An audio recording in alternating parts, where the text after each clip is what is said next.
A remote village literally leaves a young woman at a stranger's gate as if she were a debt. He is a quiet mountain man who shut the world out. She is the so-called ugly daughter with a limp and a bowed head, but she carries hands that heal and a secret gift that surprises everyone. When the town calls her a payment, whispers turn to cruelty. When he quietly protects her, something in both their pasts starts to crack open. A faded letter, a lawyer's paper, and a hidden life of tutoring children show that what they called shame might be the very thing the mountain man needs. Can a man who learned to live alone risk everything to keep a woman they tried to sell? And will a village change when its ledger meets a human heart? The mountain mist hung like gauze across the narrow path leading to Silas Mercer's gate. Dawn painted the sky in gentle strokes of pink and gold, while the copper kettle on his wood stove began its morning song. The small yard reflected its owner's precise nature. Split logs stacked in perfect rows against the cabin wall, a single hand-carved bench positioned just so beneath the kitchen window, and a weathered gate that still swung true on well-oiled hinges. Even the stone pathway had been swept clean of fallen pine needles, revealing the careful pattern of rounded river rocks he had laid 3 summers ago. Silas stood in his doorway, counting the familiar rungs on his porch ladder. 1, 2, 3, 4, a habit that had stayed with him since his teaching days. At 53, his face carried deep lines earned from loss and solitude, his graying hair neatly trimmed despite living alone these past 8 years. His old teacher's vest still fit, though he wore it now more from routine than necessity. The soft wool, faded at the elbows, bore witness to countless lessons taught and a life once filled with purpose. The bundle caught his eye immediately, something foreign in his carefully ordered world. It lay against his gate like discarded laundry, but as he approached, counting his steps as he always did, he saw it was a woman wrapped in a faded blue shawl. A small leather satchel rested beside her, its corners worn smooth from use, and a piece of paper had been nailed to his gate post, fluttering slightly in the mountain breeze. Silas squinted at the crude handwriting. Sent their payment. His throat tightened at the word payment, remembering darker times in the village's history, when debts were settled with more than just coins. His fingers trembled slightly as he unpinned the note, folding it carefully before slipping it into his pocket. The bundle stirred. The woman woke slowly, pushing herself up with careful movements. Her plain features carried a quiet dignity despite her circumstances, and when she stood, Silas noticed she favored her left leg slightly. She couldn't have been more than 28 or 29, but something in her eyes spoke of old burdens carried young.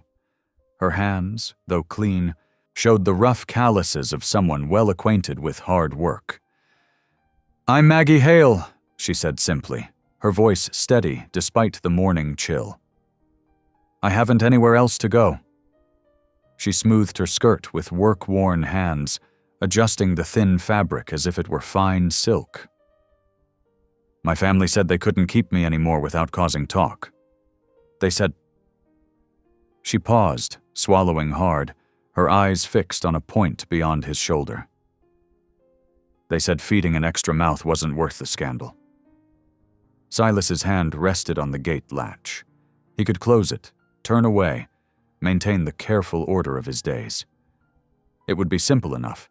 He'd done it before with other troubles that had found their way to his door. His fingers tightened on the cold metal, the familiar weight of solitude pulling at him like an old, comfortable blanket. But something in her straight-backed dignity gave him pause. She wasn't begging or crying, just standing there with quiet resignation, waiting for his judgment. The morning light caught a strand of copper in her brown hair, reminding him of autumn leaves and simpler times. He opened the gate.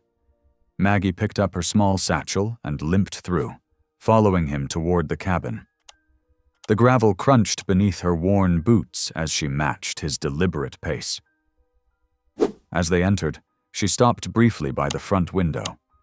Without comment, she reached up and straightened a crooked picture frame, a faded photograph of wildflowers that had hung askew for months. Silas watched, surprised by this small act of order in his carefully maintained world. Her fingers lingered a moment on the glass, as if recognizing the meadow blooms from her own memories. "I'll make us some tea," he said gruffly, moving toward the humming kettle. "The morning's too cold to stand about." He pulled 2 chipped mugs from the shelf, pausing only briefly when he realized he couldn't remember the last time he'd needed a second cup. The late morning sun filtered through dusty windows as Maggie moved through Silas's cabin with quiet efficiency. Motes of dust danced in the golden beams that crisscrossed the worn wooden floor, highlighting the years of solitude that had settled into every corner. She found a weathered wash basin tucked away and, without being asked, began tidying up, her hands instinctively knowing what needed attention. Her movements were practiced and careful, each motion serving a purpose, the gentle scrubbing of a neglected surface, the straightening of items long forgotten. Water splashed softly as she washed her face and hands, cupping just enough in her palms to cleanse away the journey's dirt before drying herself with a clean corner of her faded shawl, careful not to waste a drop or leave a mess behind. The cabin spoke of a man who maintained necessities, but had lost interest in comfort long ago. Dust had gathered on the mantelpiece, and cobwebs stretched between ceiling beams, yet tools hung in perfect order, and the fireplace was swept clean. These contradictions told Maggie more about Silas than words could have. When Silas gestured to a wooden chair by the kitchen table, a sturdy piece that had seen decades of use, Maggie settled herself with a grateful nod and opened her small satchel, the leather cracked but meticulously oiled to prevent further wear. The contents spoke of a life distilled to essentials. A worn Bible with one corner bent from frequent reading, its pages thin and well-thumbed, marked with tiny pencil notes in the margins, an embroidered handkerchief with delicate blue forget-me-nots along the edge, one that had been washed so many times the colors had softened to whispers, a pencil worn down to half its original length, carefully sharpened to preserve every possible use, and a sepia photograph of a farmhouse where the people standing near the fence were little more than smudges, as if time itself had begun to erase them from memory's keep. About that word on the note, payment, Silas said, his voice rough with disuse, scraping against the quiet like a rusty hinge. He cleared his throat and leaned against the wall, arms crossed protectively over his chest. What did they mean by that exactly? Maggie's hands folded in her lap, one thumb absently tracing a callus on her palm. The sunlight caught the small burn mark on her right wrist, evidence of work near hot stoves and open flames. The village has been struggling these past seasons, she explained, her words careful and measured, like someone accustomed to weighing each syllable before releasing it. The drought took most crops, then the fever came through last winter. My family, they thought if they sent me away, it would stop the whispers, protect the little ones from the harsh judgments. She smoothed an invisible wrinkle from her skirt, a nervous habit that betrayed her composure. Better one mouth less to feed, they said, and the gossip about our debts might die down. The council thought you might accept an arrangement. Silas's weathered face darkened with anger, deep furrows appearing between his brows as he understood the full implication. His knuckles whitened where they gripped his forearms, but Maggie continued in the same steady tone, her eyes fixed on the simple wooden cross hanging crooked on the far wall. It's not so unusual, really. Families do what they must to survive. My mother cried, but my father said sometimes sacrifices must be made for the greater good." The words stirred something in Silas's memory, pulling him back through the years like a current.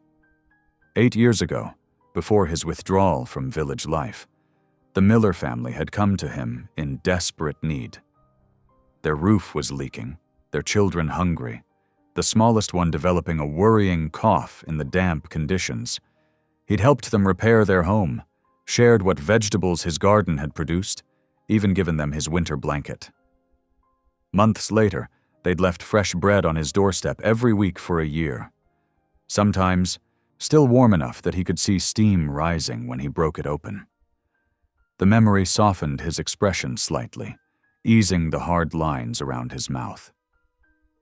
Still, the idea of using a person, this quiet, dignified woman, as currency made his stomach turn with a sickness deeper than any physical ailment. He paced the worn floorboards, each step releasing the scent of pine and age as he moved back and forth like a caged animal. He was torn between moral outrage and his deep-seated desire to avoid village entanglements. The community's bartering of this woman was wrong, unforgivably so, but getting involved meant stepping back into a world he'd purposely left behind after heartbreak had hollowed him out. A loose thread on his shirt sleeve caught his attention as he raised a hand to rub the tension from his neck.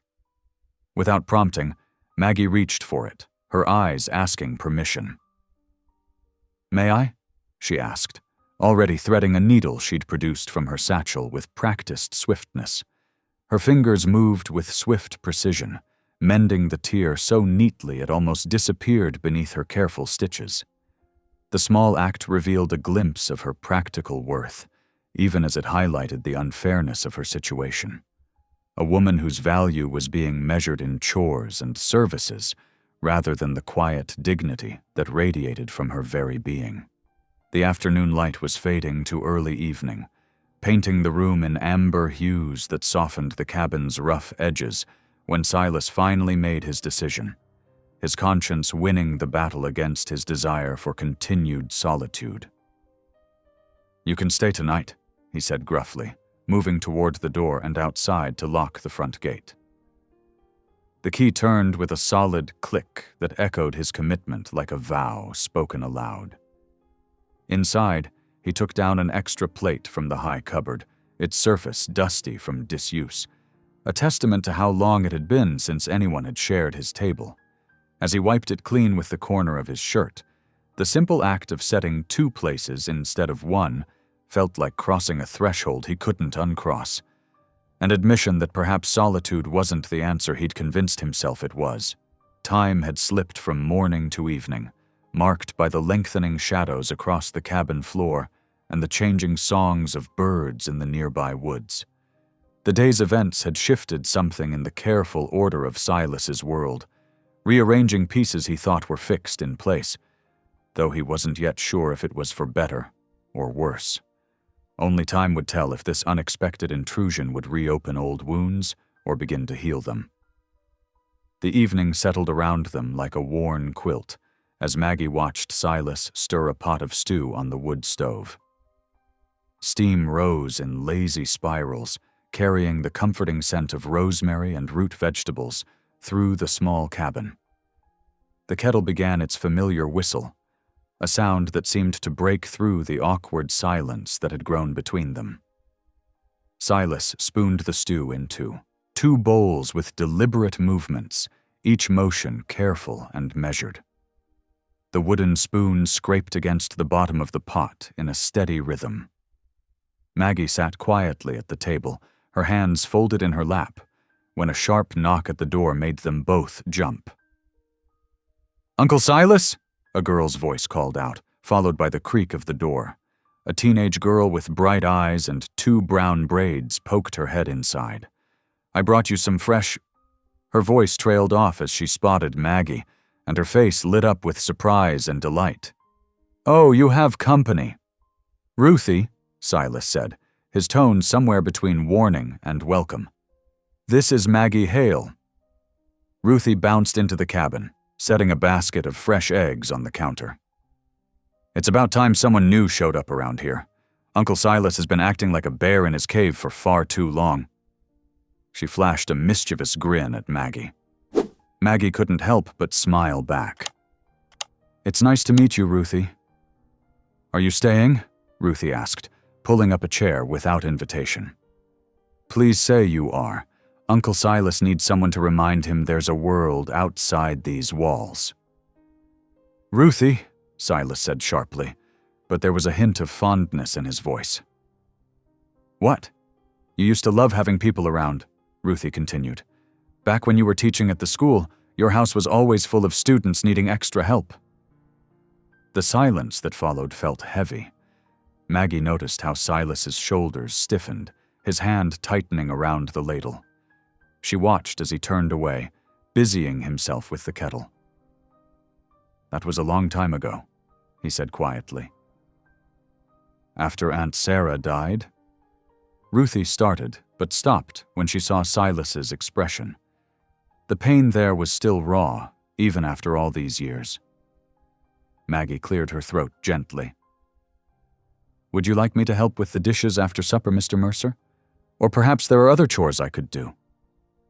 Silas nodded, seeming grateful for the change in subject. "There's always work to be done." They ate their stew in companionable silence, broken only by Ruthie's occasional cheerful comments about village life. As the evening deepened, Ruthie reluctantly said her goodbyes, leaving them alone once more. Silas pulled out the crumpled note from his pocket, the one that had been pinned to his gate that morning. His voice was rough as he read it aloud. "We send their payment." The words hung in the air like smoke. Outside, a soft rain began to fall, pattering against the window panes. Silas moved to the old couch, unfolding a warm blanket with careful hands. "You can sleep here," he said, his words clipped but not unkind. "For tonight." Maggie accepted the blanket with a quiet, "Thank you." The couch creaked as she settled onto it, the blanket warm and surprisingly soft against her shoulders. "Good night, Miss Hale," Silas said, his voice gruff as he turned toward his own room. The rain continued its gentle symphony against the roof, a lullaby for this strange new arrangement neither of them had expected. Dawn crept over the mountain like a watercolor painting, the world outside still draped in yesterday's rain. Droplets clung to every leaf and branch, making the morning glisten despite the heavy clouds above. The wet earth released a fresh, earthy scent that drifted through the cracks around Silas's cabin windows, carrying with it the promise of renewal that always follows a good rain. Birds were beginning to stir, their gentle chirping a counterpoint to the steady drip of water from the eaves. Inside, Maggie woke early, her body remembering years of dawn chores that had become as natural to her as breathing. The couch had been surprisingly comfortable, worn in just the right places to cradle her tired body, and she folded the blanket with careful precision, smoothing each crease with her palms. The cabin's wooden floors creaked softly under her slight limp as she moved about, but she had learned long ago how to step lightly, placing her weight on the outer edges of her feet to minimize noise. The hearth needed attention first. She cleared away yesterday's ashes, careful not to let the fine gray powder drift into the room, and laid fresh kindling in a careful crisscross pattern that would catch quickly. Her hands, though slender, showed the capable strength of someone used to working.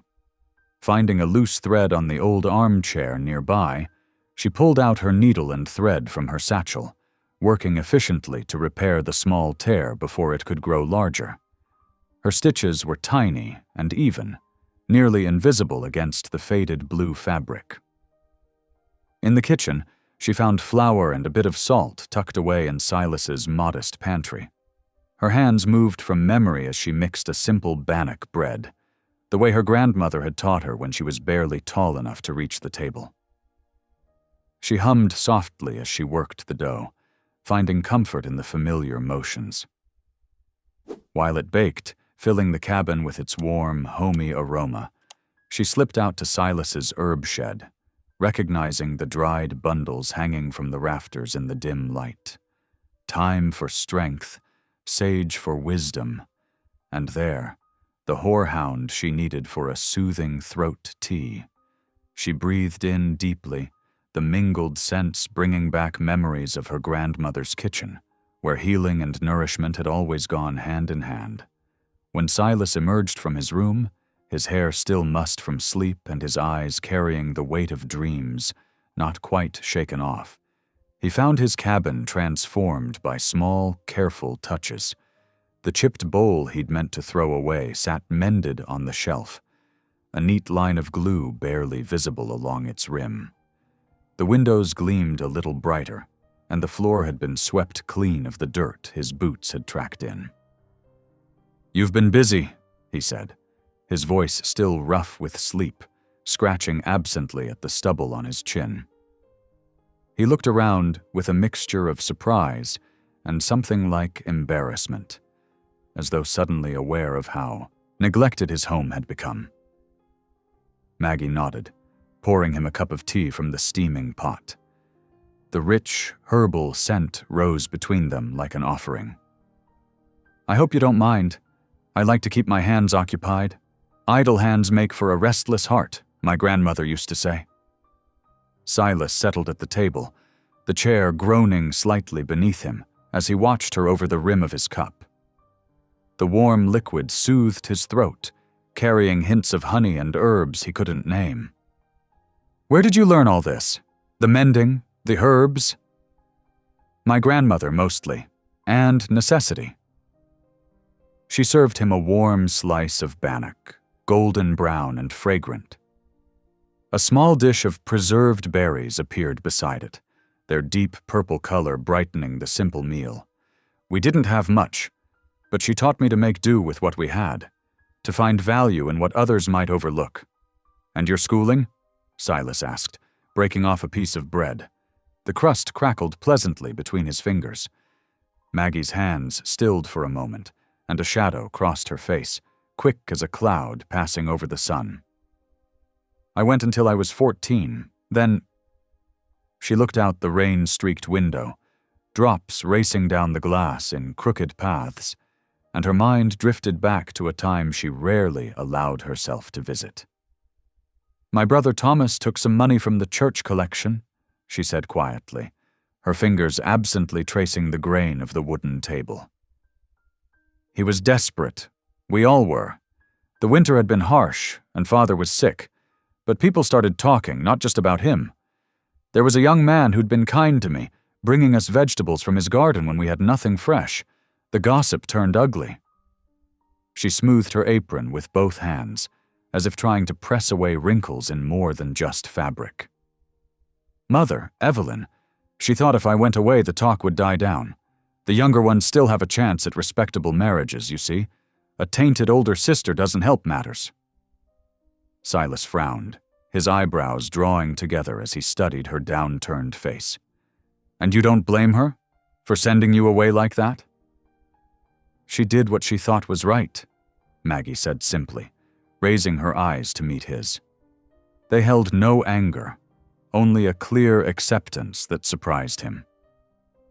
"Times are hard, and shame spreads like wildfire in small places.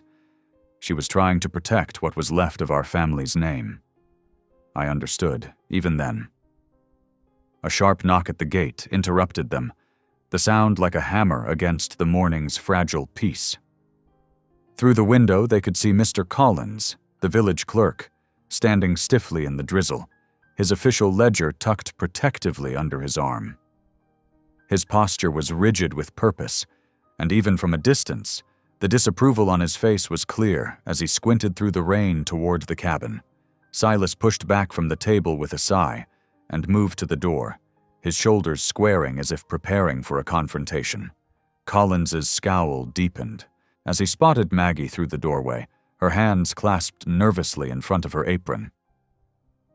"The mayor expects you to hold her," Collins announced, without preamble, water dripping from the brim of his hat onto his ledger, despite his efforts to shield it. "She's to stay here until we decide what's to be done. The village considers her payment for—" "Payment?" Silas cut him off, his voice hard as stone. "She's a woman, not a sack of grain. People aren't currency, Collins." Nevertheless, Collins persisted, his thin lips pressing together in annoyance at being interrupted. "You'll keep her until the council determines her fate. There are procedures to be followed, records to be kept." He patted his damp ledger meaningfully. "I'll do what's right," Silas said firmly, planting his feet more solidly in the doorway. "But not because you or anyone else commands it. She's not a thing to be held or bartered with." Collins's mouth tightened into a bloodless line, and his eyes narrowed with the expression of a man used to having his authority respected. "I'll report your response to the council." The pause made it clear what he thought of Silas's attitude. "They won't be pleased." He turned on his heel, splashing through a puddle with unnecessary force as he left. Silas closed the gate with a heavy heart, the morning's peace shattered by the weight of the village's expectations. Behind him in the cabin, Maggie stood quietly by the table, her face composed but her hands betraying her anxiety as they twisted a dish towel into a tight rope. The village square lay quiet in the afternoon drizzle, puddles reflecting the gray sky above. Evelyn Hale stood at her kitchen window, watching raindrops trace paths down the glass while her hands mechanically worked over a loaf of stale bread, trying to make it soft enough for supper. The cramped kitchen felt smaller than ever. Steam rose from a pot of weak soup on the stove, and the walls seemed to press in with each passing moment. 3 of her younger children huddled at the small table, their spoons scraping against nearly empty bowls. "We had no choice," she whispered to herself, though the words felt hollow. Her fingers trembled as she tore the bread into pieces. A knock at the door made her jump. Mayor Tom Beckett stood there, his coat collar turned up against the rain. He removed his hat, revealing worried lines around his eyes. "Mrs. Hale," he said softly. "May I come in?" Evelyn ushered the children to the back room before letting him enter. The mayor looked out of place in their humble kitchen, his polished shoes a stark contrast to their worn floorboards. "The council's been talking," he began, settling heavily into a chair. "Some think we made a mistake, sending her to Silas." Evelyn's hands clenched in her apron. "What else could we do? The whispers were getting worse, and after what Thomas did—" Her voice caught. "The younger ones still have a chance at decent marriages. We can't let them be tainted by—" "I understand," Beckett said, though his face showed his discomfort. "The village ledger is tight. We needed someone to shoulder the burden, take the heat off the rest, but—" He looked down at his hands. "Using a person as payment, it doesn't sit right." "You think I wanted this?" Evelyn's voice cracked. "She's my daughter. But what choice did I have? The council threatened to cut our rations if we didn't handle the scandal. How would I feed the little ones then?" She sank into a chair, tears finally breaking free. "You don't know what it's like, living with whispers following your every step. Watching your children go hungry because no one will hire your son after what he did. And then the rumors about Maggie and that boy. The village has its ways," Beckett said quietly. "Sometimes cruel ways. But we survive because everyone bears their share." "Maggie bore more than her share," Evelyn whispered. Later, alone in the kitchen, Evelyn pulled out a scrap of paper. Her hands shook as she wrote the note that would send her daughter to Silas's gate. The words blurred through her tears. "We send our payment." Such cold words for such a warm heart. In the back room, she watched her youngest sleep, their faces peaceful in the fading light. "Lord, forgive me," she whispered, touching each small head. I did it for them, to give them a chance. The justification felt both true and hollow, like a tree with rot at its core. She knew she'd made the choice for survival, but as darkness fell, the weight of it pressed down like stones on her chest. Her daughter's face haunted her thoughts, Maggie's quiet dignity, her gentle ways. The memory of watching her limping figure disappear into the pre-dawn mist would stay with her forever. Back at Silas's cabin, the late afternoon sun slanted through dusty windows, casting long golden fingers across the uneven floorboards. Maggie moved quietly through the main room, her broom making soft swishing sounds against the wooden floor. The steady rhythm of her work filled the space with a peaceful kind of music, a gentle counterpoint to the occasional chirping of birds outside. As she swept near the corner, her eyes caught on something.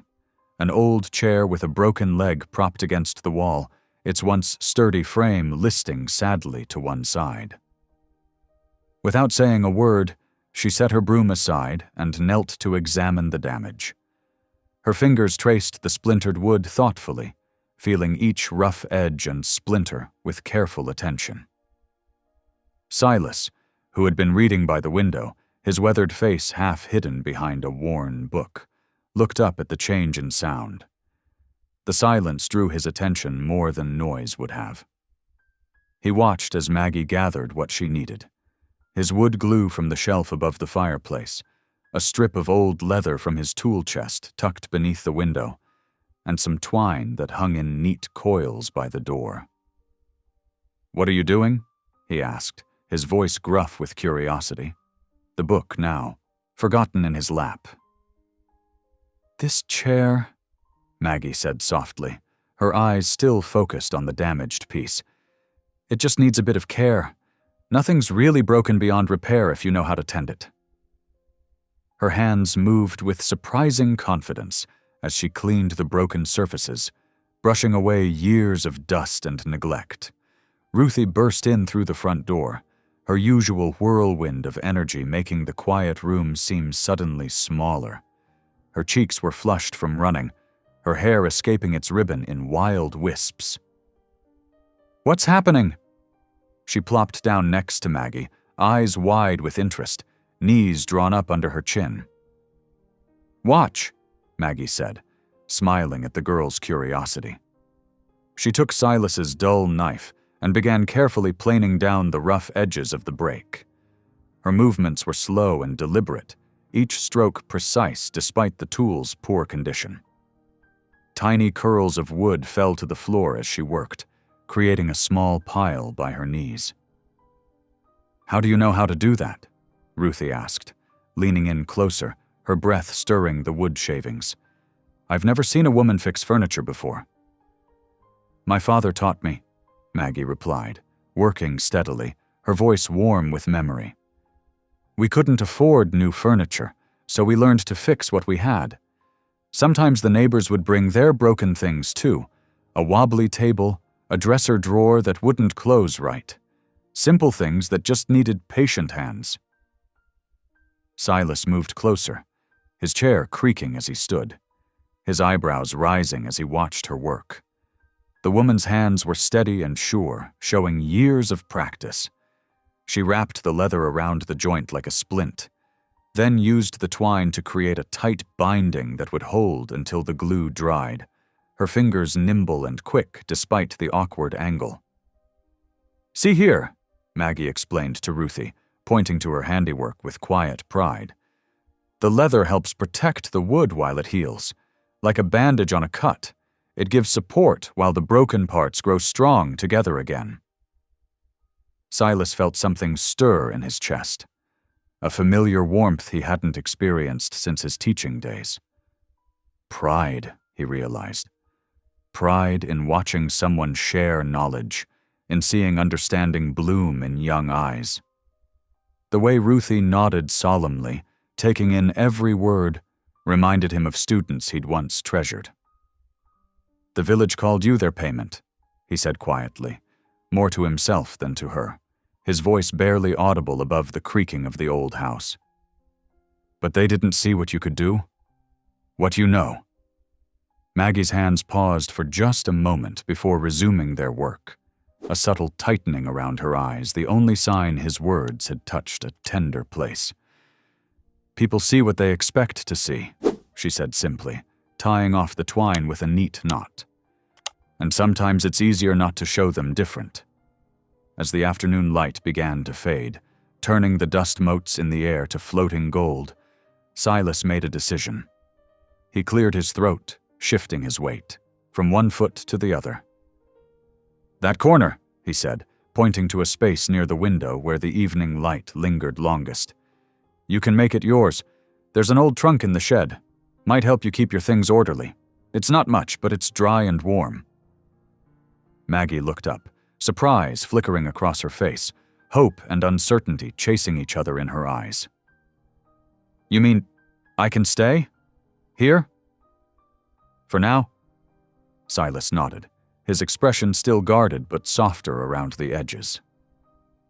"You'll need to earn your keep, help with the cooking, cleaning, mending, and apparently," he gestured to the chair with something almost like humor in his eyes, "furniture repair. The place could use a woman's touch, I suppose." "I'd like that," Maggie said softly, her hands resting on the mended chair, a small smile warming her face. "I'd like that very much." Ruthie clapped her hands, her excitement filling the cabin like sunshine. "Can I help too? I want to learn how to fix things. Maggie could teach me, couldn't she? And I could help with the cooking. Well, maybe not the cooking. Ma says I burn water. But I can set the table and bring in wood and—" "We'll see," Silas said, cutting off the girl's eager list, but his tone was gentler than usual, the corner of his mouth twitching upward. As evening settled in like a comfortable blanket, they worked together to complete the day's chores. Silas showed Maggie where he kept the supplies and tools, explaining his particular way of organizing things, each item in its proper place. She listened carefully, asking thoughtful questions that showed she took the responsibility seriously, her eyes taking inventory of every cupboard and shelf. Ruthie helped them hang a lantern outside the door, its warm glow creating a welcoming beacon in the growing darkness. The light caught the simple repair work on the chair, not perfect, but solid and true, much like the woman who had fixed it. The chair now stood in the corner, ready to offer rest to weary bodies again. Sometimes, Silas thought, watching Maggie arrange her few belongings in her designated corner, carefully folding each garment with reverence, value shows itself in unexpected ways. The woman the village had discarded was proving herself useful in ways they had never bothered to see. And something about that felt right, like a crooked picture finally hung straight, or like the first clear note of a song long forgotten, but suddenly remembered. The morning after Maggie's furniture repair brought crisp mountain air and pale sunshine that filtered through the thin curtains of Silas's cottage. A gentle breeze carried the scent of pine and earth through the open window.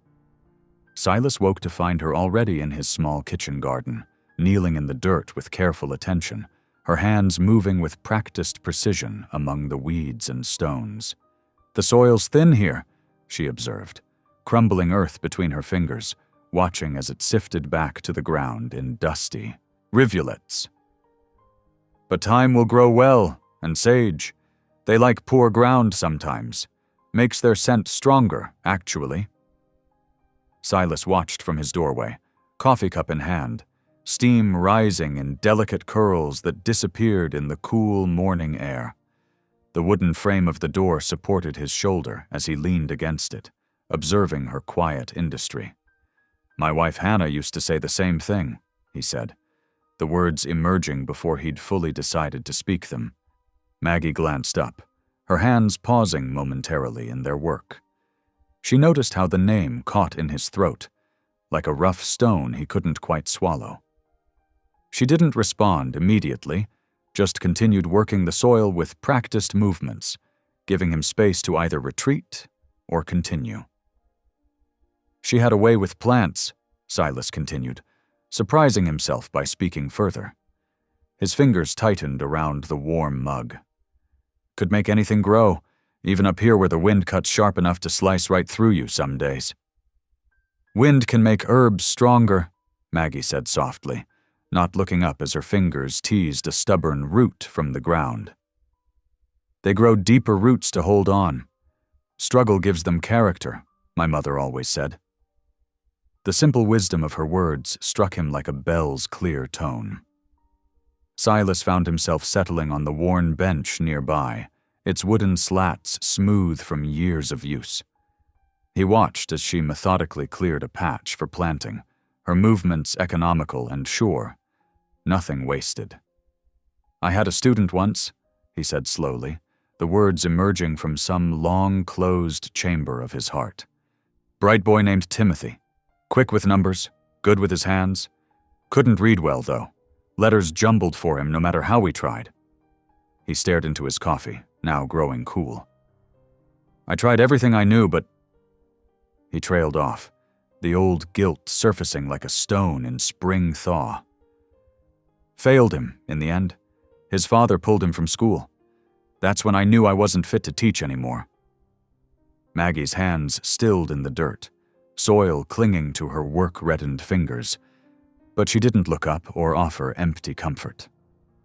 Her silence was a gentle invitation, not a demand, a space he could fill or leave open as he needed. After Hannah passed, it all seemed to crack apart at once. The teaching, the connecting with people, everything I thought I knew how to do. He took a shallow breath. Easier to stay up here, count my ladder rungs, keep to myself. Fewer chances to let anyone down that way. "Sometimes quiet is what we need," Maggie replied, her voice gentle but matter-of-fact, without a hint of judgment.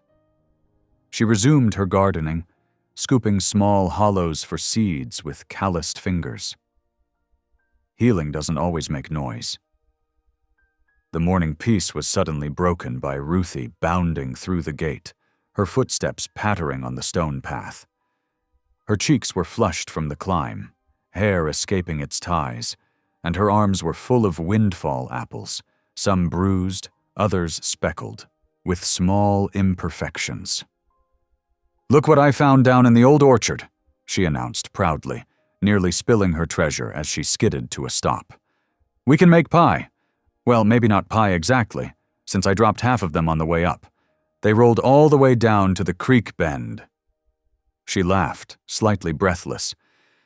"But maybe apple mush? Is apple mush a thing people eat?"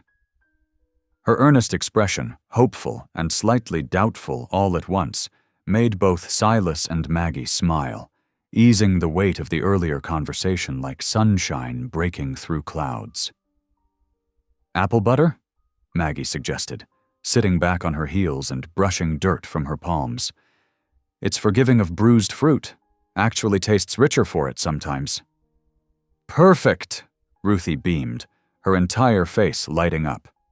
"I'm definitely not clumsy. I'm just really good at finding ingredients for apple butter. That's what I'll tell everyone from now on." As the sun climbed higher, burning away the morning mist that had clung to the distant peaks, they settled into a rhythm of quiet work. Maggie showed Ruthie how to prepare the apples, peeling some, leaving skin on others for flavor, while explaining which herbs would grow best in which spots of the garden. The north corner would shelter mint. The sunny patch was perfect for rosemary. Silas found himself drawn into their gentle activity, offering to fetch water from the well, sharing occasional memories of Hannah's gardening successes and failures. She once planted carrots too close together, he recalled, a small smile tugging at his mouth. They came up so twisted around each other we couldn't tell where one ended and the next began. Called them her dancing carrots. Just past noon, with the sun high overhead casting short shadows across the garden patches, they heard the distinctive three-note whistle of Sam, the traveling postman, making his way up the mountain path. His lanky figure appeared around the bend, mailbag slung over one shoulder. "Mr. Mercer," Sam called cheerfully, waving a letter above his head like a flag. "Got something for you. Bit weathered, but it made it. Was starting to think it might be lost for good." Silas wiped his hands on his trousers and took the envelope, noting its worn edges and faded writing, smudged by rain and time. The return address made his heart skip unevenly. James Cooper, an old friend from his teaching days, someone he hadn't heard from in years. Inside, the brief message, written in a shaky hand that showed James's advancing age, stunned him into stillness. "Silas, the woman who's come to you, Maggie Hale, she's William Preston's granddaughter. You remember Will, the man whose family you helped through that terrible winter after the mill accident, who swore he'd repay the debt somehow? This is that, somehow. Helping her would be the right thing, old friend. Will would have wanted it." Silas looked up from the letter, the paper trembling slightly between his fingers, to where Maggie stood kneading bread dough at his kitchen table, her movements steady and sure. Flour dusted the worn surface, and her arms worked in a rhythm old as time itself. Press, fold, turn. The connection to William Preston, a man he'd nearly forgotten, hit him like a physical force. Will had been one of his first students decades ago, before loss and disappointment had hardened Silas's edges. The bread dough made soft thumping sounds as Maggie worked it against the wooden tabletop. She hadn't noticed his reaction to the letter, focused entirely on her task, humming something soft and tuneless under her breath. Flour dusted her sleeves, and there was a smudge of it across one cheekbone. The afternoon light streaming through the window caught the simple dignity in her posture, the quiet competence in her hands. So like her grandfather's, now that he knew to look for it. The letter trembled slightly in his hands as the weight of this unexpected connection settled over him, rearranging his understanding of her presence here. The village's payment had turned out to be something else entirely, a chance to repay an old kindness, to help the family of a man who had once trusted him with their welfare during the darkest days of their lives. The late afternoon sun cast long shadows across the village square as vendors arranged their wares on wooden tables with practiced hands. The market day had drawn a modest but lively crowd, with overflowing baskets of fresh vegetables still carrying the morning dew, golden brown loaves of crusty bread releasing their yeasty aroma, and colorful handmade crafts carefully displayed beneath faded striped awnings. Mayor Beckett stood near the center, his weathered hands clasped behind his back as he surveyed the bustling scene with apparent satisfaction, nodding occasionally to passing townspeople. Silas walked beside Maggie, who kept her eyes fixed on the dusty ground, avoiding the curious glances thrown their way. Her limp was more pronounced today, her right foot dragging slightly after the morning's hard work, pulling stubborn weeds in the garden. Her worn shoes scuffed against the packed dirt of the square. "We'll just get what we need and go," he said quietly, noting how she tensed at each passing villager, her thin shoulders hunching forward protectively. "Won't take long at all." "Yes, thank you," she murmured, clutching a small wicker basket with both hands, her knuckles white from her tight grip. A loose strand of brown hair fell across her face, but she made no move to brush it away. The villagers' heads turned as they passed, conversation dying momentarily before resuming in hushed tones. Whispers followed them like autumn leaves skittering across cobblestones, carried on the breeze. Silas felt Maggie draw closer to his side, her sleeve brushing against his arm as they approached Mrs. Peterson's vegetable stand, which was piled high with the bounty of early harvest. 2 pounds of potatoes," Silas said, trying to keep his voice steady and ordinary, as if this were just another market day errand. "And some of those carrots, too. The fresh ones there at the front." As Mrs. Peterson weighed the vegetables on her brass scale, her expression carefully neutral. A sharp voice cut through the market's gentle buzz like a knife through butter. "Well, if it isn't our village payment, out for a stroll." Martha Whitcomb stood 3 stalls away, her gray hair pulled tight in a severe bun that seemed to stretch the skin of her face. She positioned herself with hands firmly planted on her hips, chin jutting forward. Her words drew a crowd, like honey draws flies, people gathering in a loose semicircle, eager for the drama, yet maintaining a safe distance. "I hear you're keeping her like a stray cat, Mr. Mercer," Martha continued, her voice rising to ensure everyone in the square could hear. She took 2 steps forward, her sensible shoes crunching on the gravel. "Taking in the shame of the Hale family like some kind of pet project? Very charitable of you, I'm sure."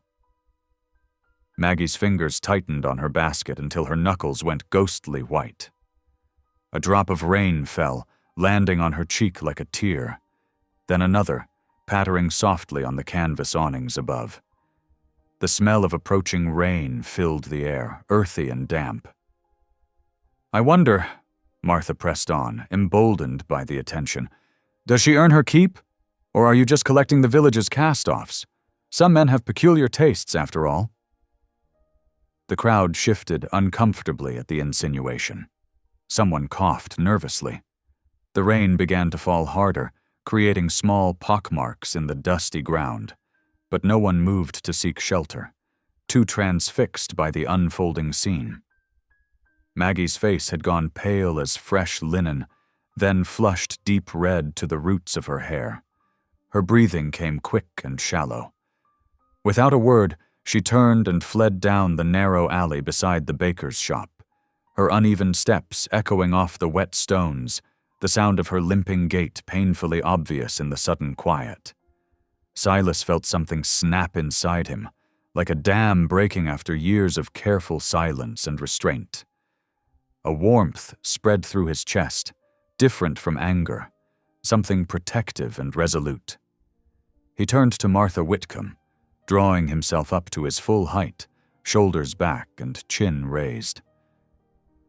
"That woman," he said, his voice low but carrying across the now silent market, "has more dignity in her little finger than you've shown in all your years of spreading poison through this village. More grace than most of us put together." Martha's mouth fell open in shock, her hand rising to her throat as if to protect herself from his words. "She mends what's broken. She tends what's neglected. She cares for things others have thrown aside as worthless." Silas's words came faster now, charged with an emotion he hadn't felt in years, his chest rising and falling rapidly. "And she does it without complaint or cruelty, asking nothing in return but a bit of kindness. If that's what you call a payment, then this village is poorer than I thought, in spirit and in heart." The rain was falling steadily now, soaking through his shirt and plastering it to his back. Droplets beaded in his graying hair and ran down his face. But Silas wasn't finished. He looked around at the gathered faces, meeting their eyes one by one. "And she's not staying with me because the village demanded it, or because I felt obligated. She's staying because I chose to offer her shelter from people like you. People who've forgotten what it means to be neighbors." Without waiting for a response, Silas turned and walked with deliberate steps into the alley where Maggie had disappeared. Behind him, the crowd erupted into murmurs and hushed conversations. He found her huddled beneath a narrow wooden overhang, her shoulders shaking with silent sobs, arms wrapped around herself as if holding her broken pieces together. "Come on," he said gently, his anger melting into tenderness. "Let's go home. Nothing worth staying for here today." She looked up at him, rain mixing with tears on her cheeks, her eyes red-rimmed but wide with surprise. "You didn't have to do that," she whispered, her voice catching. "Now they'll talk about you too." "Yes," he said firmly, offering his arm for support. "I did. And let them talk. Might give them something worthwhile to say for once." They walked back through the village in the rain, neither speaking but walking closer together than before, her hand hesitantly resting in the crook of his elbow. The few villagers they passed averted their eyes or nodded awkwardly. Their clothes were soaked through by the time they reached the cabin's gate, water squelching in their shoes, and both were shivering in the cooling air. But something fundamental had changed between them. A trust had been forged in that moment of public defense, as solid and dependable as the iron hinges on Silas's gate. As Silas built up the fire in the stone hearth to ward off their chill, stacking kindling and logs with practiced hands, he glanced at the calendar hanging crooked on his wall, its corners curling with age and humidity. 2 days. It had only been 2 days since he'd found her at his gate, rain-soaked and trembling much like today. Yet somehow it felt like she'd always been there, straightening his pictures with gentle hands and mending his chairs with quiet determination, filling the hollow spaces of his home with something that felt dangerously like hope. The fire crackled in the stove, casting warm shadows across Silas's cabin. Their wet clothes hung on a line near the hearth, steaming slightly in the heat. Maggie sat wrapped in a borrowed quilt, her hands cupped around a chipped mug of mint tea. Silas had placed himself in his usual chair, watching the flames dance through the stove's iron grate. "Thank you," Maggie said softly, "for what you did at the market." Silas nodded, his eyes still on the fire. They had no right. The rain continued its gentle pattern on the roof, making the cabin feel like a safe harbor. Maggie took a slow sip of her tea, then spoke in a voice barely above a whisper. "There's something I never told you about my time in the village." Silas turned to look at her, noting how the firelight softened her plain features. "I used to teach children," she continued. "Not officially, of course. The ones who struggled in school, who couldn't keep up or got laughed at for reading too slow." She shifted in her chair, adjusting the quilt. "There was little Tommy Baker, who stammered so badly he'd cry before class, and Sarah Mills, who saw letters backward and couldn't make sense of them." "Where did you teach them?" Silas asked, his teacher's interest piqued. "Wherever we could find space. The baker's cellar when it wasn't too damp, behind Widow Jensen's shop, sometimes in barns during summer." A small smile touched her lips. "Tommy doesn't stammer now when he reads. And Sarah can write her own name clear as day." Silas leaned forward in his chair. "How many?" "7, over the years. All of them children others had given up on." She stared into her tea. "That's part of why some folks resent me. I showed up their failure to help these little ones.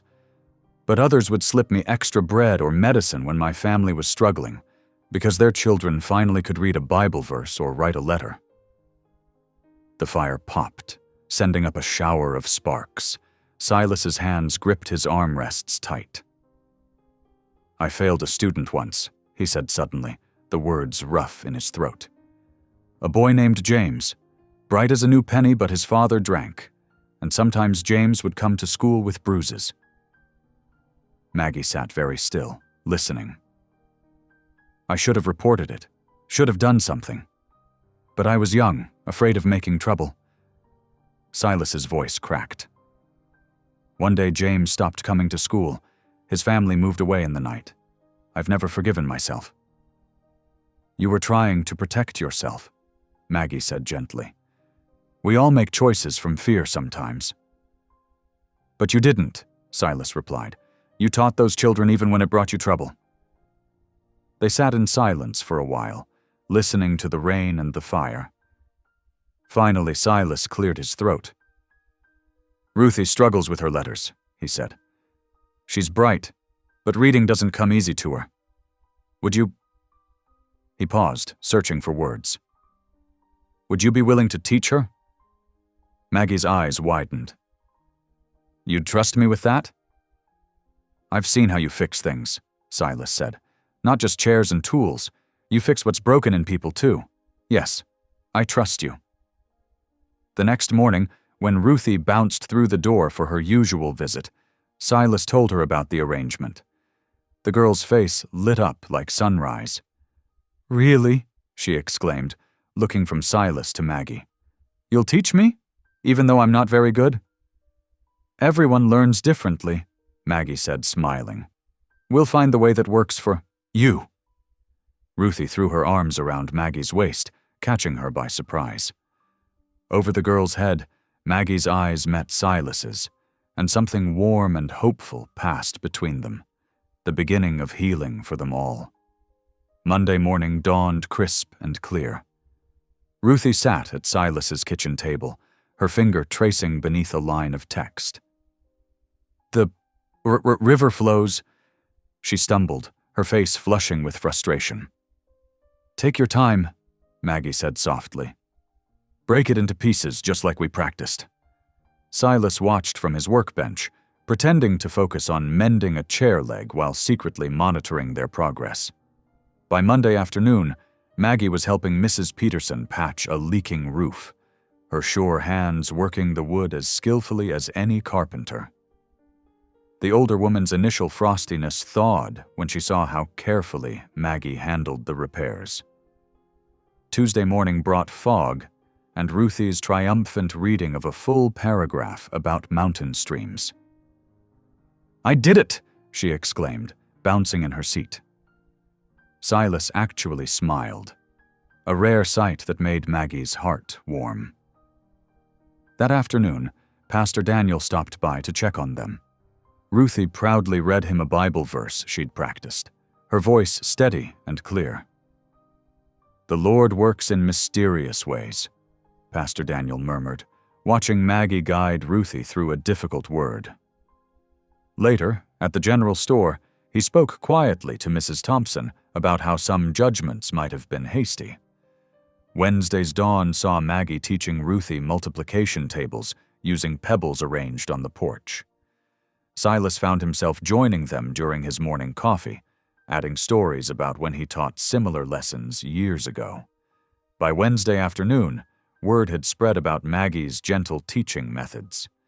Mayor Beckett observed from his office window as she helped young Tommy Baker stack firewood, noting how the boy no longer stuttered when speaking to her. "Perhaps we were too quick to," he started telling his wife, then fell silent, still wrestling with his role in Maggie's exile. Thursday brought heavy clouds and troubling news. In the Hale household, 6-year-old Emma burned with fever, her small face flushed and painful. Evelyn pressed a cool cloth to her daughter's forehead, fear gripping her heart. "The medicine's in town," the local herbalist told her. 2 days' journey there and back. Evelyn paced her kitchen, remembering how Silas had once helped them during a harsh winter, bringing supplies when no one else would venture out. Her hands shook as she wrote the note. "Dear Mr. Mercer, Emma is very ill. We need medicine from town. I know I have no right to ask." She sent young Peter running with the message, watching him disappear into the gathering dusk. Friday morning found Silas checking his boots by lamplight, preparing for the journey to town.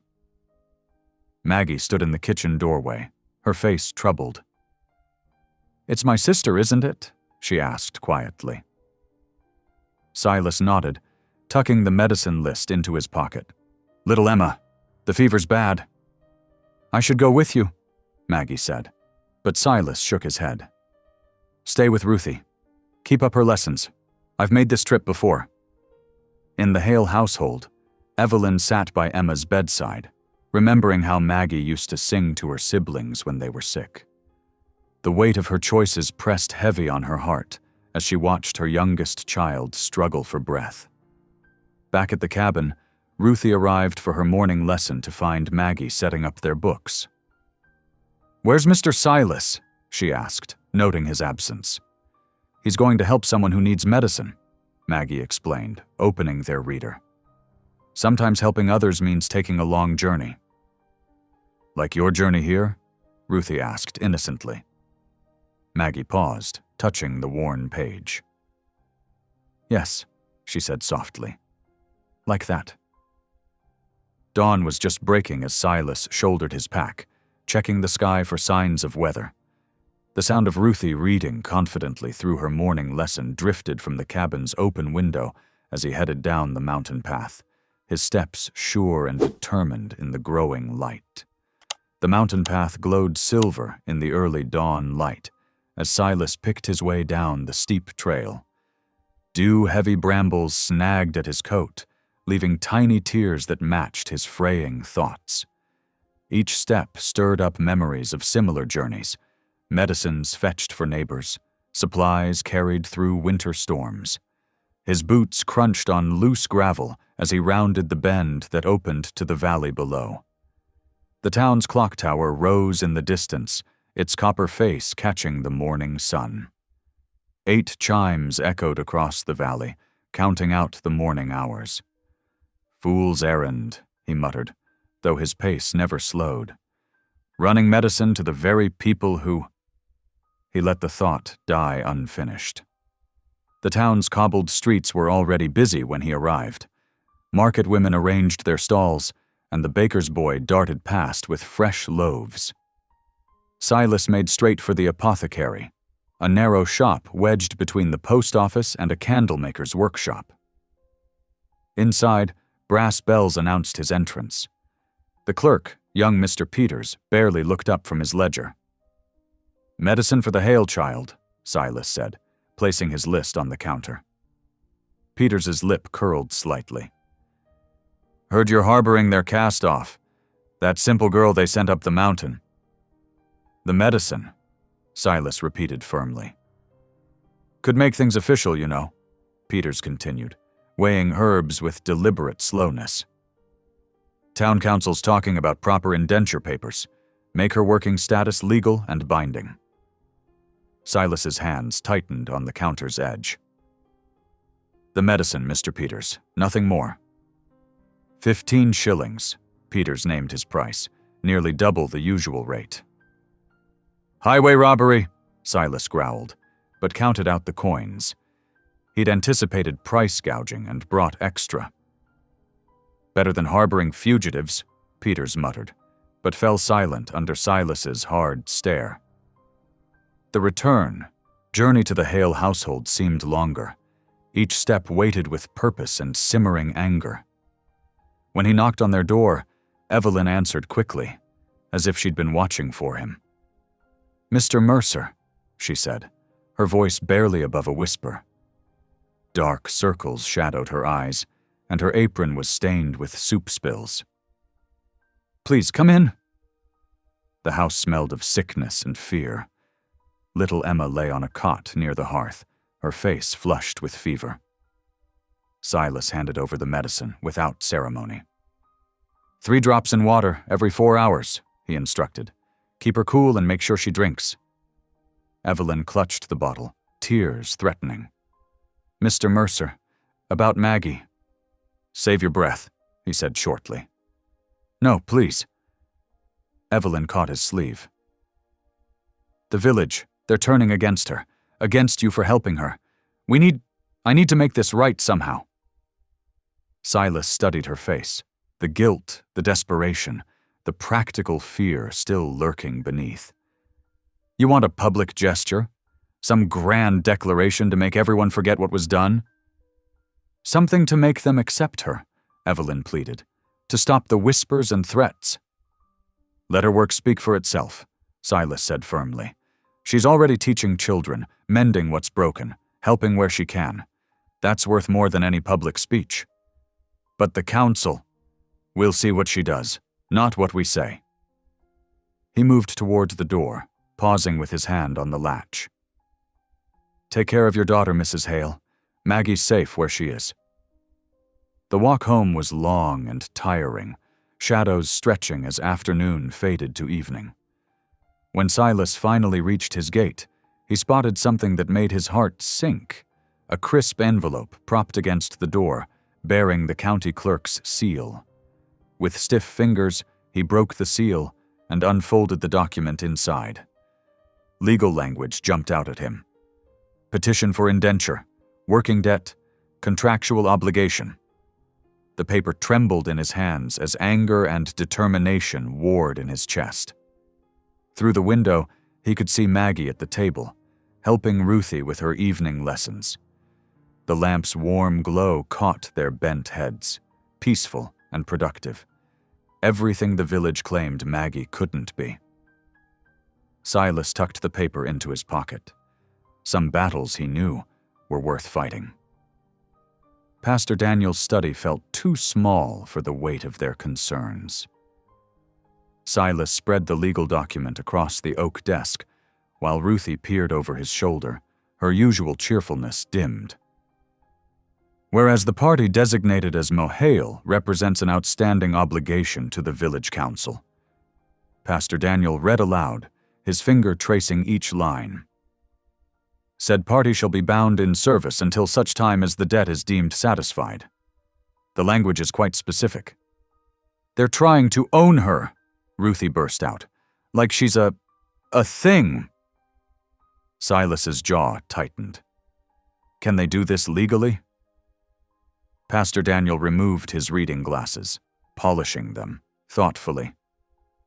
The county court requires proof of legitimate debt and voluntary agreement.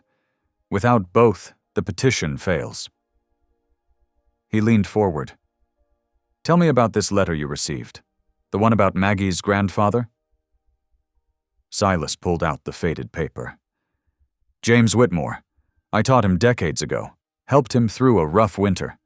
He mentioned his family might need help someday. That's useful, Pastor Daniel nodded.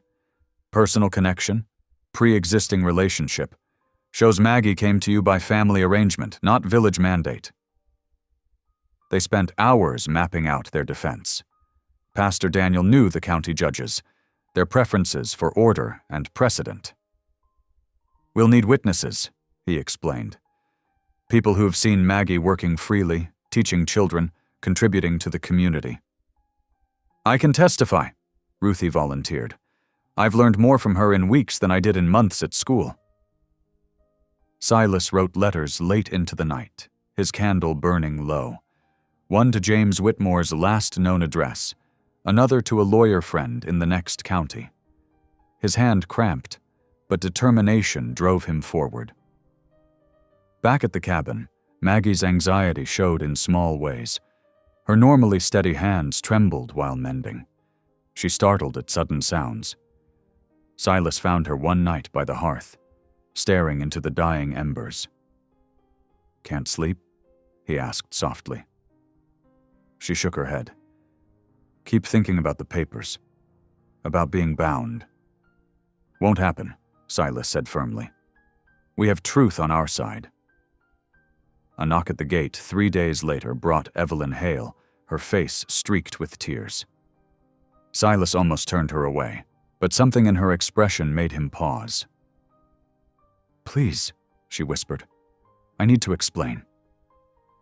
They sat at the rough kitchen table, Evelyn's hands twisting in her lap. The full story spilled out. Her husband's gambling debts, the village council's threats to seize their home, the desperate choice to sacrifice one child to save the others.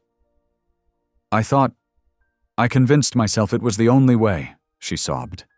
But seeing her now, watching her teach those children, I was so wrong, Mr. Mercer. Silas remained silent, letting her words hang in the air. I can't undo what I did, Evelyn continued, but please let me help somehow. Let me try to make it right. After a long moment, Silas nodded. The garden needs weeding. Maggie could use help with the younger students. That afternoon, mother and daughter worked side by side in the vegetable patch, their conversation soft and hesitant, but healing. Silas watched from his workshop, noting how Maggie's shoulders gradually relaxed. The next morning, a fresh notice appeared on the village board, its official seal gleaming. Ruthie came running up the mountain path, out of breath, to read it aloud. By order of the county court, notice of hearing to consider petition for indenture claim against one Margaret Hale, to be held next Tuesday at 10 o'clock. All interested parties are summoned to attend. Silas folded the paper, carefully adding it to their growing stack of evidence. 3 days to prepare. 3 days to prove that some debts couldn't be measured in coins or contracts. Dawn crept over the mountain with unusual gentleness. Silas stood at his gate, watching neighbors approach with covered dishes and quiet words of support. Mrs. Baker brought fresh bread, still warm from her oven. Old Tom carried a jar of preserved peaches. Even the cooper's wife, usually so critical, offered a basket of hard-boiled eggs and butter. "For strength," she mumbled, not meeting their eyes. Inside, Maggie sat at the table in her best dress, faded blue cotton, carefully pressed. Her hands lay still in her lap, but Silas noticed how she kept smoothing invisible wrinkles from the fabric. "The wagon's ready," he said softly. Ruthie burst through the door, her reading primer clutched to her chest. "I brought the book we've been practicing with," she announced, "to show the judge how well you teach, Maggie." The ride to town stretched long and quiet. The wagon wheels creaked over every stone, and Ruthie's usual chatter died to nervous whispers. Maggie sat straight-backed between them, her eyes fixed on the horizon. The courthouse loomed ahead, all red brick and stern windows. Inside, the wooden benches gleamed with decades of use, and dust motes danced in shafts of morning light. The clerk barely glanced up from his ledger, pointing them toward the correct room with an ink-stained finger. "Indenture hearing for Margaret Hale," he droned. "Please be seated." They weren't alone. Other villagers filled the benches, some supportive, others merely curious. Pastor Daniel nodded encouragingly from his place near the front. Evelyn Hale slipped in just before the proceedings began, taking a seat near the back, her face pale. The opposing lawyer stood out like a sparrow among pigeons. His coat was city-cut, his boots polished to mirrors. He arranged papers with precise movements, occasionally adjusting his wire-rimmed spectacles. "All rise," came the command, and the judge entered, a weather-beaten man with kind eyes and a stern mouth. The legal representative spoke first, his voice clipped and confident. "Your Honor, we represent certain interests in the village council regarding an outstanding obligation.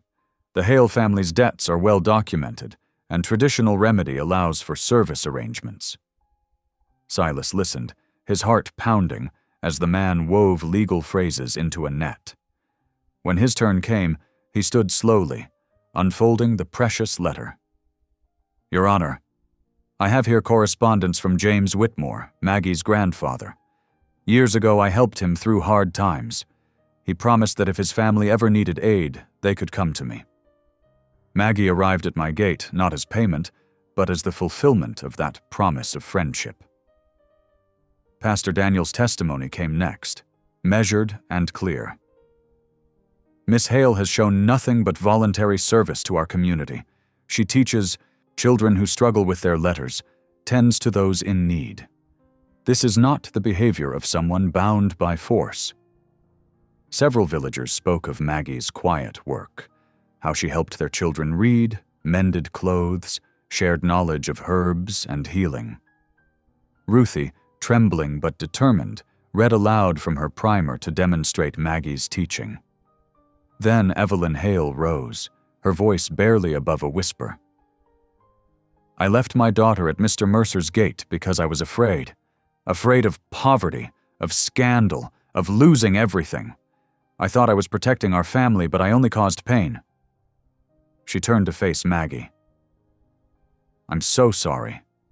What I did was wrong." The judge listened to it all, making occasional notes. When the testimony ended, he spoke deliberately. "The law requires clear evidence of prior contract for indenture claims. I find no such evidence here. However, given the complex nature of community obligations, I grant Miss Hale provisional status pending a formal covenant between all parties." He looked directly at Maggie. "You are free to choose your path, young lady. Make it a worthy one. The ride home felt lighter, though exhaustion hung heavy on them all. Late afternoon sun painted the mountain in gold as they approached Silas's gate. Ruthie had fallen asleep against Maggie's shoulder, her primer still clutched tight. "It's over," Silas said quietly, helping them down from the wagon. Maggie nodded, touching the gatepost like a talisman. "For now," she whispered, but her shoulders had lost their rigid fear. Behind them, the mountain path stretched away into evening shadows, carrying the day's tensions down into darkness. Monday morning dawned clear and hopeful. Ruthie sat at Silas's kitchen table, reading from her primer with newfound confidence. "The fox jumped over the fallen log," she recited, her finger steady beneath each word. "See, Maggie? No stumbling." Maggie's smile carried pride. "Perfect, Ruthie. You've worked so hard." A knock at the door brought Mrs. Peterson with a fresh-baked loaf. "For those who stood up for what's right," she said simply, pressing it into Maggie's hands. Tuesday midday, Evelyn arrived carrying mending and herbs. Her movements were hesitant, but Maggie welcomed her mother with quiet grace. They worked side by side in the garden, replanting thyme and sage where winter had thinned the beds.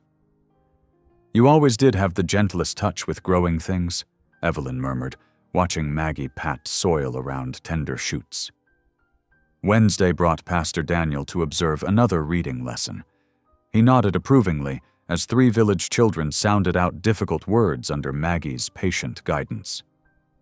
"You have a gift," he told her. "The Lord works in mysterious ways to bring healing." Thursday, Silas and Maggie expanded the herb garden, adding narrow terraces along the cabin's south wall. Their hands moved in comfortable rhythm, Silas breaking ground, Maggie settling seedlings. The air smelled of fresh earth and possibility. "My wife would have liked this," Silas said suddenly. "She always wanted more growing things around the cabin." Friday evening, the storm rolled in without warning. Dark clouds boiled up from the valley, bringing an unnatural darkness. Lightning split the sky in jagged branches, and thunder shook the mountain. "Something's wrong," Maggie pressed against the window. "Smoke! There's smoke rising from the village." They rushed down the path, Silas carrying a bucket, Maggie gathering her skirts. Lightning had struck the Hale family's storage shed, and flames were already leaping to nearby structures. The dry spring had left everything like tinder. "Water! We need more water!" Mayor Beckett shouted, organizing a bucket line from the well. Smoke stung their eyes as they joined the effort. Then came the cry that froze everyone's blood. "Tommy's trapped!" Mrs. Collins screamed. "My boy! He was playing behind the lean-to!" Before anyone could stop her, Maggie darted toward the burning shed. Silas lunged to grab her arm but missed. "Maggie, no!" She disappeared into the thick smoke.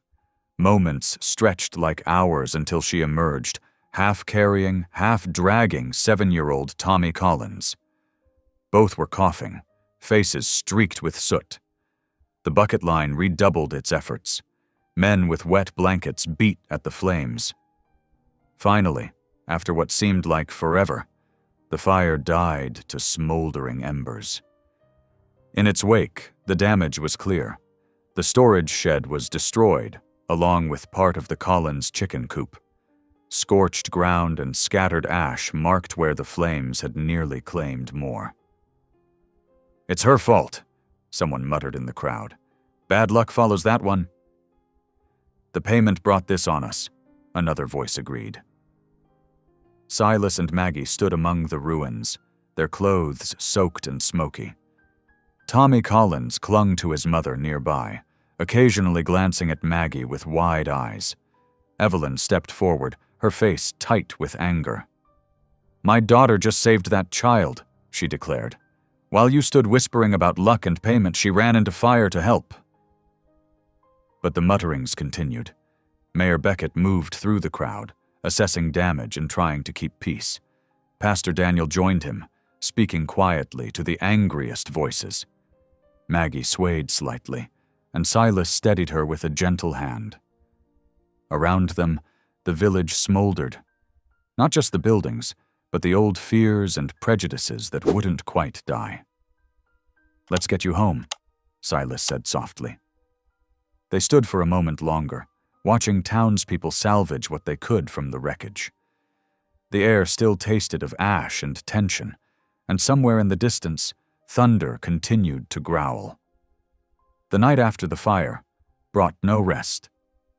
Maggie tossed on her makeshift bed, smelling smoke in her hair and hearing whispered accusations echo in her mind. Through the thin walls, she could hear Silas pacing, his footsteps heavy with anger and disappointment. Dawn painted the mountain in weak grays when Maggie rose. Her hands shook as she folded her few possessions into the same satchel she'd arrived with. The small Bible, the bent photo, her mother's handkerchief. She scribbled a note of thanks to Silas, careful not to let her tears smudge the ink. "I can't be the reason they turn against you," she whispered to the sleeping house. The gate creaked softly as she lifted the latch. Morning mist clung to her skirts as she took her first steps toward the mountain path. "Maggie, stop!" Ruthie burst from behind a tree, her face streaked with tears and determination. "You can't leave. We need you." "Ruthie, the village—" "Not the whole village," Ruthie interrupted. "The children need you. Tommy Collins is alive because of you. Please!" Her voice cracked. "Who's going to help me with my reading?" Before Maggie could answer, voices approached through the mist. Pastor Daniel led a small group, including Mayor Beckett, Mrs. Peterson, and several others. Behind them came Evelyn, her face drawn with worry. "Silas," Pastor Daniel called toward the cabin. "We need to speak with you." Silence answered. The cabin's windows remained dark. "Silas Mercer," Mayor Beckett tried, his voice carrying authority tinged with regret. "What happened last night? We were wrong. The blame was misplaced." More silence. Evelyn stepped forward, wringing her hands. "Maggie," she said, her voice thick. "My daughter, I've done everything backward. Sending you away was wrong. Letting others treat you like payment." She choked on the word. "But last night, watching you run into those flames, I've never been prouder." The cabin door creaked open. Silas emerged, his face weathered with exhaustion and hurt. "Proud?" he demanded. "Where was that pride when you left her at my gate?" "You're right," Evelyn admitted. "I was a coward. But I'm here now, asking to help rebuild, to make things right." Mayor Beckett cleared his throat. "We've brought tools. Wood from Henderson's mill. The whole south side of town is ready to work, if you'll lead us, Silas. You're the best carpenter we have." Silas's eyes found Maggie, still standing by the gate with her satchel. Something shifted in his expression. "Put that bag down, girl," he said gruffly. "You've got students waiting." The first day of rebuilding started slowly. Silas directed the removal of charred timber, while Maggie organized the children to carry away smaller debris. By noon, the site was cleared. Tommy Collins brought her a cup of water, shy but determined. "Thank you for saving me," he whispered before darting away. The second day brought real progress. Men raised new support beams while women prepared meals for the workers. Evelyn worked alongside Maggie, passing tools and holding boards steady. Their conversations were brief but growing easier. Ruthie moved between groups, reading aloud from her primer during breaks.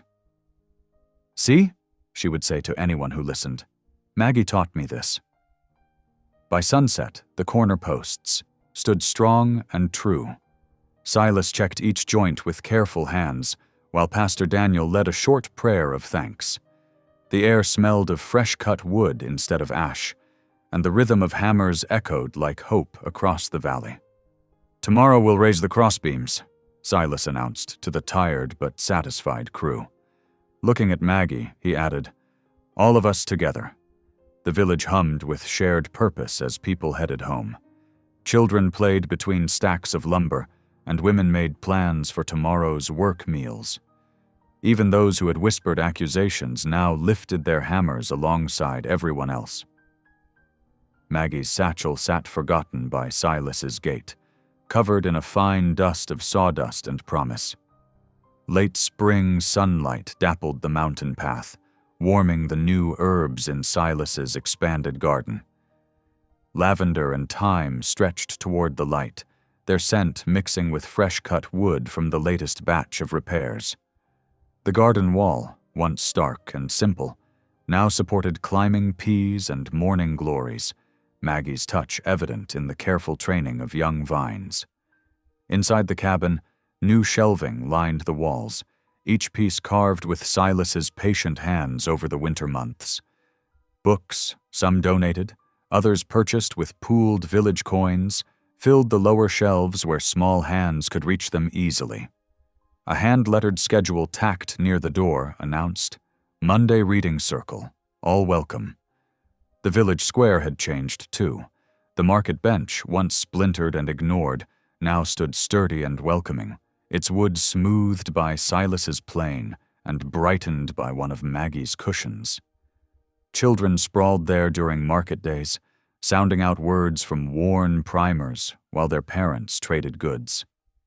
At the tutoring table set up near Pastor Daniel's study, Maggie sat with her current group. Young Tommy Collins, no longer shy after the fire, helped little Sarah with her letters.